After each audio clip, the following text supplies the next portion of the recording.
Assalamualaikum रहमतुल्लाहि व बरकातुहू। My name is doctor Zainab Arup and I am physiotherapist. आज जो मेरा आपके साथ लेक्चर है वो है सूरत इंफाल की आयत नंबर 44 से लेकर आयत नंबर 48 तक। आज का बहुत ही खूबसूरत लेक्चर है। आज के लेक्चर में हम पढ़ेंगे कि जंग में कौन कौन सी चीज़ें और कौन कौन से काम हमें करने चाहिए और कौन से काम हमें नहीं करने चाहिए, और जंग के अलावा हमें क्या नाम है आम जिंदगी में कौन से काम हमें करना ज़रूरी है और क्या क्या कुफार के माल है जो हम कर रहे हैं और उससे मना होना चाहिए। स्टार्ट करते हैं। नहमदुहु व नसल्ली अला रसूलिहिल करीम, अम्मा बाद, फ़अऊज़ु बिल्लाहि मिनश शैतानिर रजीम, बिस्मिल्लाहिर रहमानिर रहीम। रब्बि इश्रह ली सदरी व यस्सिर ली अमरी वहलुल उक़दतम मिन लिसानी यफ़क़हू क़ौली रब्बि ज़िदनी इल्मा। बिस्मिल्लाहिर रहमानिर रहीम। स्टार्ट करते हैं आयत नंबर 44 से 45 से। या अय्युहल्लज़ीना, ए लोगो जो आमनु ईमान लाए, इदा जब लकी तुम मुकाबला हुआ हो तुम्हारा, फी अतन किसी ग्रोह से, व फसबुतु तो साबित कदम रहो। अब कौन कौन से दो अमर हैं ये कुरान पाक दो अमर बताता है और तीसरा अमर हदीस से वाज़ह है कि हमें क्या करना है जंग के दौरान। तो ए मान लो जब तुम्हारे मुकाबला हो किसी ग्रोह के साथ, जब तुम अपने दुश्मन कौम के सामने खड़े हो, फसबुतु तो साबित कदम रहो, कमजोरी से भाग मत दौड़ो, वहां से निकल मत जाओ कि मुझे वहां से निकलना पड़ेगा और ये मैं मेरी पकड़ हो जाएगी। उस वक्त तुम्हें साबित कदमी से काम लेना है, वहां से हिम्मत से अब काम करना है। अगर तुम्हारा साबित है तो साबित कदम रहो। ये नहीं कि तुम वहां से माफी मांगते हो, दौड़ लगा दो और डरने लगो और मैदान जंग छोड़ के भाग जाओ। तो साबित कदम रहो, वज़ करो और याद करो अल्लाह को कसीरतन कसरत से, और अल्लाह ताला को कसरत से याद करो। अल्लाह ताला का हुक्म है कि कसरत से याद करना। ये एक हदीस से वादे है कि नबी करम सल्लल्लाहु अलैहि वसल्लम से पूछा गया कि सबसे अच्छा रोज़ा, नहीं सबसे पहले पूछा गया सबसे अच्छी नमाज, सबसे अच्छा रोज़ा, ये सबसे अच्छा हज कौन सा है? तो नबी करम सल्लल्लाहु अलैहि वसल्लम ने फरमाया कि वो जिसमें अल्लाह को कसरत से याद किया जाए। तो जिसमें इसलिए फरमाया गया कि जंग के दौरान एक तो साबित कदम रहो, दूसरा अल्लाह को कसरत से याद रखो, और तीसरा अमर जो जंग के दौरान है वो है खामोश रहो। नबी करम सल्लल्लाहु अलैहि वसल्लम ने फरमाया कि 3 ऐसे काम जो आपको मौके जिन पे आपको खामोश रहना चाहिए वो कौन से हैं। एक तो आप जनाजा को देख के खामोश हो जाएं, एक जंग के दौरान खामोश हों, और तीसरा था जंग के दौरान और जनाजा के दौरान, और थर्ड वन अभी मेरे जहन में नहीं आ रहा। तो क्या नाम है आप लोग उस वक्त खामोश रहें और खामोशी। हाँ, तीसरा था अल्लाह का जब कुरान पाक का जिक्र हो रहा हो, हमने पीछे पढ़ा था ना कि जब भी कुरान पाक पढ़ा जा रहा हो उस वक्त आप खामोशी इख्तियार करो। तो उस वक्त खामोशी से कुरान पाक को सुनो ताकि शायद तुम्हें एक लफ्ज़ कुरान पाक का तुम्हारी ज़िंदगी बदल दे। तो क्या 3 काम जिनमें खामोशी इख्तियार करनी है? जनाजा और अल्लाह ताला का कुरान पाक का, अल्लाह ताला की किताब कुरान पाक की जहाँ तिलावत हो रही है वहाँ खामोश रहो, जनाजा के दौरान खामोश रहो, और तीसरा जंग के दौरान खामोश रहो। तो इसका मतलब है कि 3 काम जो हमें करने हैं, एक साबित कदम रहना है, दूसरा अल्लाह ताला के क्या नाम है अल्लाह ताला को कसरत से याद करना है, और तीसरा है कि उस वक्त हमने क्या करना है, खामोश रहना है। तो साबित कदम रहो और याद करो अल्लाह को कसीरतन कसरत से, लअल्लकुम ताकि तुम तुफलिहून, तुम फलाह पा जाओ। तो कामयाब होने के लिए तुम्हें अल्लाह ताला को याद करो। कुफ्फार क्या करते थे जब ये लोग जंग करते थे तो ये क्या वहाँ वाजे लगाते थे, शायर बहुत बड़े बड़े शेर पढ़ते थे और शायरी करते थे, और ये फिर अपने बीवियों को जाके बताते थे कि हम तो अपनी महबूबाओं को बताते थे कि हम तो तुम्हें तलवारों के नीचे भी याद कर रहे थे। और या फिर उनकी अगर बीवियाँ होती थी साथ तो वो ऊंची ऊंची शेर व शायरी कर रही होती थी ताकि उनके शोहर जोश जोशीले हों और वो अच्छी तरह मुकाबला करें। अक्सर हम लोग इंडियंस अगर हम ट्रेंड देखें या क्या नाम है और अमेरिका वगैरह की मूवीज़ वगैरह जो चीज़ें होती हैं, मतलब कोई अगर ये मैच देखें तो वो लोग आवाज़ें बांध रहे होते हैं, ये चीज़ें, तो ये चीज़ें मना है। मतलब जिस तरह के मतलब अगर ऐसे हम क्या नाम है शोर मचाएंगे तो क्या नाम है वो क्या करते हैं, वो आवाज़ें बांध रहे होते हैं, उनको जोश दरा रहे होते हैं। लेकिन अल्लाह ताला ने मुसलमानों को इस रवैये से मना फरमाया है। अल्लाह ताला ने फरमाया कि मुसलमानों को कि इस रवैये से दूर रहो और ये काम ना करो, बल्कि तुमने क्या करना है, कसरत से याद करना है अल्लाह को, और तुम उस वक्त कसरत से याद करो अल्लाह को, और अल्लाह ताला की तलावत करो, अल्लाह ताला को कसरत से याद करो। तो देखना अल्लाह ताला तुम्हें फलाह दे देंगे। और खामोशी इख्तियार करने का ये भी मतलब यहाँ पे है कि अमीर उस जमाने में माइक सिस्टम नहीं होता था, अमीर बोल रहा होता था, वो अपनी गाइडलाइन दे रहा होता था अपने लोगों को कि आप आगे भागें, आप साइड पे जाएं, आप इधर करें, आप ये करें। अपनी गेम के दौरान या कोई भी जंग के दौरान अमीर उसे कह रहा होता था कि इस तरफ आ जाओ, सब इस तरफ। तो उस वक्त माइक सिस्टम नहीं होता था, जिससे क्या नाम है, हर एक को पैगाम नहीं पहुंच सकता था। अगर ऊंची ऊंची सब अपना आवाज़ लगा रहे होते तो पैगाम ना पहुंच पाता। तो इसलिए अल्लाह ताला ने हदीस से वादे कि खामोश रहना चाहिए जंग के दौरान। बाती और अतात करो अल्लाह की रसूल, उसके रसूल की, वला ना तनाज़ा, तुम बहम झगड़ो। फतह अब तनाज़े होना और बात है, इत्तेहाद होना और बात है। अगर आप इत्तेहाद से रहते हैं तो इख्तलाफ राय हो सकती है, लेकिन आप दूसरे का एहतराम करते हुए अपने इख्तलाफ राय को ख़त्म करते हुए साथ चलते हैं, दिस इज इत्तेहाद। हम भी अक्सर अपने दोस्तों के साथ अक्सर इसलिए नहीं चलते कि हमारी इख्तलाफ राय होती है, लेकिन इख्तलाफ राय रह के दूसरे के एहतराम करते आपको चलना चाहिए। हमें भी ये चीज़ सीखनी चाहिए और दूसरों को भी ये काम सीखना चाहिए। तो अतात करो अल्लाह और उसके रसूल की, और ना तुम बाहम झगड़ो, फतफशलू, वरना तुम कम हिम्मत हो जाओगे, वतज़हबू, और जाती रहेगी, रिहुकुम, हवा हवा मतलब तुम्हारी, मतलब शान तुम्हारी जाती रहेगी। अगर तुम वहाँ कम झगड़ने लगोगे आपस में। देखो ना, अगर मैं और मेरी दोस्तें हैं और ये हम लोग गए थे, किसी ने हमारे साथ बदतमीजी की, हम उनसे बात करने गए, अब रास्ते में मेरी अपनी ही दोस्त के साथ तनाज़ा हो गया और वो मुझे कह रही है गलत तुम थी, वो बंदी गलत नहीं थी, या ये कह रही है कि मतलब हमें नहीं जाना चाहिए था, हमें वहीं बैठ के हम कोई और मामला कर लेते ये वो। तो वो उस बात पे झगड़ने ही लगे। मतलब इख्तलाफ राय होना तो हक है, लेकिन अगर आप दूसरे का एहतराम करते, ज़्यादा लोग मेजोरिटी देखते हैं, आप वो काम कर रहे हो, इत्तेहाद के साथ चल रहे हो, तो उस दौरान अगर तुम लोग झगड़ने लगोगे तो सब मामला ख़राब हो जाएगा और आप अगले से खुद जब आपस में झगड़ पड़ोगे तो अपना मौक़िफ़ बयान आगे कैसे कर सकोगे? तुम तो वापस फिर तुम खुद ही, तुम्हारा दिल सुकून में नहीं होगा। इसी तरह अगर कोई शादियां हो या कोई ऐसा फंक्शन हो तो आपकी फैमिली में कोई ना कोई झगड़ा हो जाए तो आपका सारा मज़ा खिरखरा हो जाता है। तो इसीलिए अल्लाह ने फरमाया है कि अल्लाह की इताअत करो और उसके रसूल की, और तुम वहाँ ना झगड़ो, और वरना तुम कम हिम्मत हो जाओगे, क्योंकि अगर झगड़ोगे तो आपस में हिम्मत कम हो जाएगी और तुम्हारी सारी शान जाती रहेगी। अगर तुम खामोश रहोगे और आपस के साथ इत्तेहाद के साथ रहेगे तो लोग तो दुश्मन कौम के ऊपर रौब पड़ेगा कि ये बहुत ही मजबूत बंदे हैं। लेकिन अगर तुम जो मुंह में बोली जा रहे हो और कम हिम्मत करके लड़ते जा रहे हो तो फिर तुम्हारी हिम्मत और कम हो जाएगी और तुम्हारी सारी हवा, तुम्हारी शान निकल जाएगी। और सब्र करो, फसबरो, और सब्र करो कि सब्र से काम लो, बेशक अल्लाह हमारे साथ है साबरीन, सब्र करने वालों को। तो ऐसे मामले में सब्र से काम लो और अल्लाह ताला सब्र करने वालों के साथ है। तो आयत नंबर 47 शुरू करते हैं। वला ना तो कौन तुम हो जो कल्ला दिना मानत इसके जो खारा जो निकले मिन दियारिम अपने घरों से, बतरन इतराते हुए, वरियान और दिखावे करते हैं, नास लोगों को वसद्दून और रोकते हैं, अन सबीलिल्लाह के रास्ते, वल्लाहु अल्लाह बिमा इसकी जो आलम उमर करते हैं, मुहिदन घेरने वाले हैं। अब यहाँ पे क्या बात हो रही है? यहाँ पे कुफ़ार की एक रविश की बात हो रही है।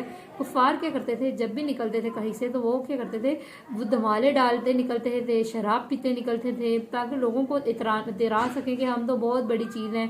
तो अल्लाह ताला ने तकब्बुर मना किया, फरमाया कि जन्नत में जिसके बाद राय बराबर भी तकब्बुर होगा वो जन्नत में दाखिल नहीं होगा। और तकब्बुर से क्या मुराद है कि आप दूसरे को हकीर समझो, अपने पास वो चीज़ हो के तुम दूसरे को हकीर समझो।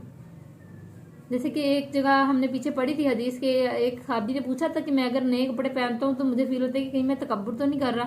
तो नबी करम सल्लल्लाहु अलैहि वसल्लम ने फरमाया था कि नए कपड़े पहन सकते हो, लेकिन तकब्बुर वो है कि तुम उस नई चीज़ को, अल्लाह की दी हुई अमानत को, अल्लाह दी हुई नेमत को तुम रिसीव करके और तुम फिर दूसरे को हकीर समझो और खुद को बड़ा समझो, तो ये तकब्बुर है।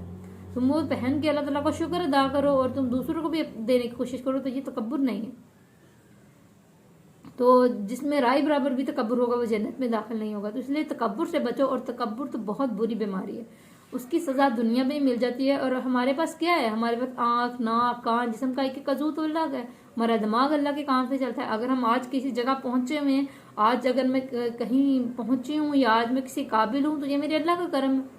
वो ना समझता हूँ मुझे, तो मैं बहुत लड़कियों की तरह बहुत डिफरेंट होती है और मतलब कुछ भी ना होता मेरे पास, लेकिन अल्लाह ताला ने इतना दिया, इतना दिया, इतना दिया, मुझे इल्म दिया, मुझे ओहदा दिया, मुझे अल्लाह ताला और देगा इंशाल्लाह। तो अल्लाह ताला ने बहुत करम किया, ये सब अल्लाह ताला की रहमत से होता है। लेकिन अगर हम तकब्बुर करने लग जाए इन चीज़ों पे तो हम सब वो ख़राब कर बैठेंगे जो अल्लाह ताला ने हमें दिया है। तो ना तुम हो जो माने इसके जो निकलते, अब मैंने बताया कि कुफार ऐसे निकलते हैं, तो इससे मना किया। अब हम ये वाली रविश हम कब करते हैं? दिमागे डालते इतराते हुए लोगों के ऊपर अकड़ से चलना कि भाई हमारे ये बात हो गई, हमें ये मिल गया। तो ये क्या, ये कब होता है? जब ख़ास तौर पे पाकिस्तान में जब शादियाँ होती हैं, शादियों के मौके पे ऐसे ऐसे लोग ढोल बजाते हैं, धमाल बजाते हैं और ये सब कुछ हो रहा होता है और सब वहाँ पे इतरा रहे होते हैं कि भाई हमारे इनकी शादी है, हमारे इनकी शादी, मतलब क्या हवा बनाई होती है।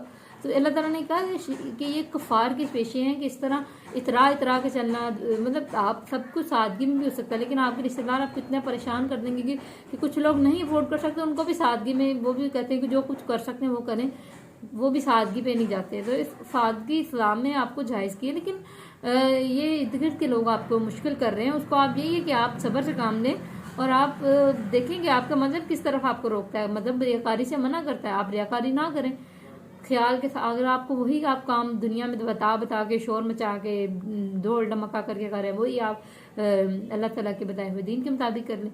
आप लोगों को बुलाएं, खाएं पिएं और अपना क्या नाम है, जितना आप कर सकते हैं अफोर्ड उस पर जाए, ना कि ज़्यादा आप किसी के ऊपर, ना ही इतरा के पैसे फेंकते हैं लोग और पूरी अकड़ होती है उस वक्त। और भाई उस वक्त तो बंदे को नहीं पहचान रहे होते। तो अब तो जनाजों की ये हालात है, जनाजों पे धमालें मच रही होती हैं कि मतलब नौज़बिल्ला।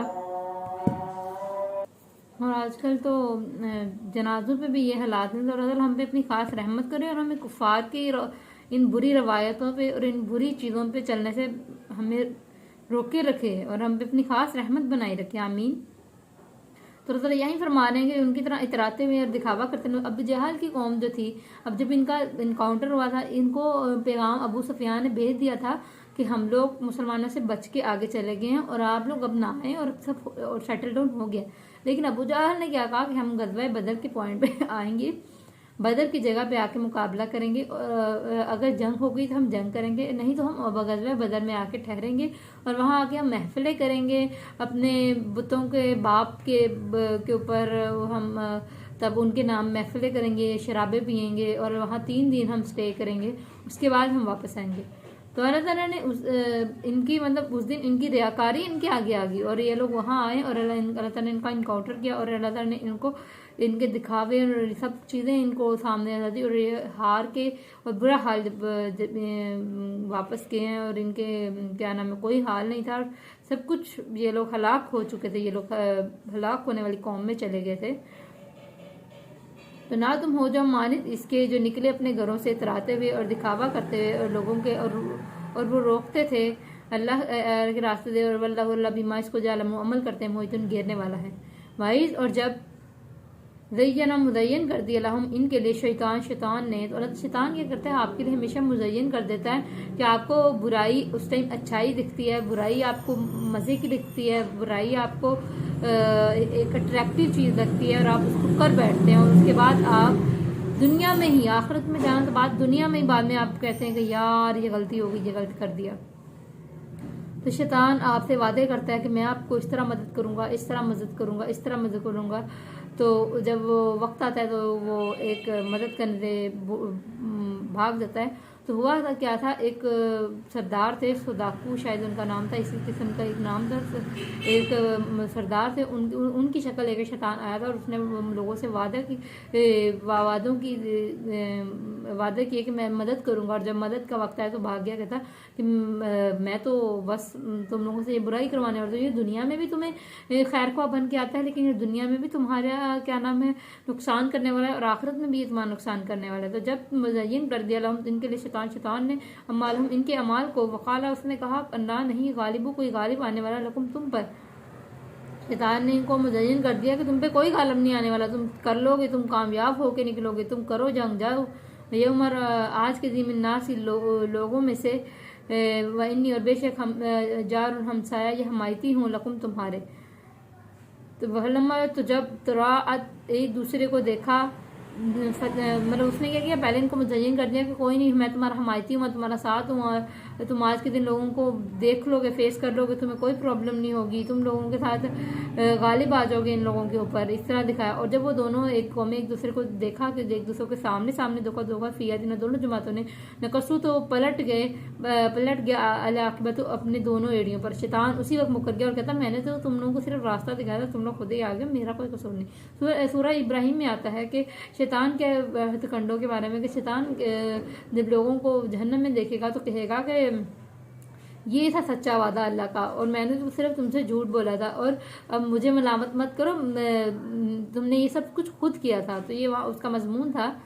तो उसके अलावा और भी क्या नाम है, शैतान जो है वो हमेशा कुरान में बार बार आता है कि शैतान मुकर जाएगा अपने सब हथकंडों से। बार बार इसके बारे में, शैतान के बारे में ये बहुत बार बार आया कि शैतान वो क़यामत के दिन मुकर जाएगा और ये कहेगा कि मुझे मलामत मत करो, तुमने ये सब कुछ खुद किया है, ये तुम्हारे अमाल है।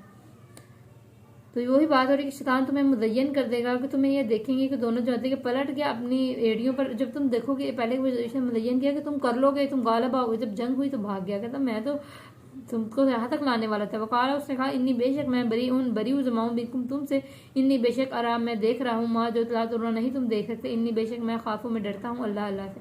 तो शैतान ने कहा कि मैं सबसे बरी जमाऊँ, मैंने तो तुम्हें सिर्फ एक चांस ही दिया था, मैंने तो बस ऐसे ही कहा था, तुम तो खुद इसमें आके फंस गए हो, मेरी जिम्मेदारी नहीं है, अब तुम करते हो तुम मरते हो, ये तुम्हारी जिम्मेदारी है, तुम मेरी ना सुनते। और मैं तो खुद अल्लाह से डरता हूँ, जो मैं देख रहा हूँ वो तुम नहीं देख रहे, क्योंकि उस वक्त अल्लाह ताला ने फरिश्तों का साथ दिया था। वल्लाह शदीद खूब सख्त इकाब सजा वाला है, तो अल्लाह ताला सख्त सजा देने वाला है ऐसे लोगों की।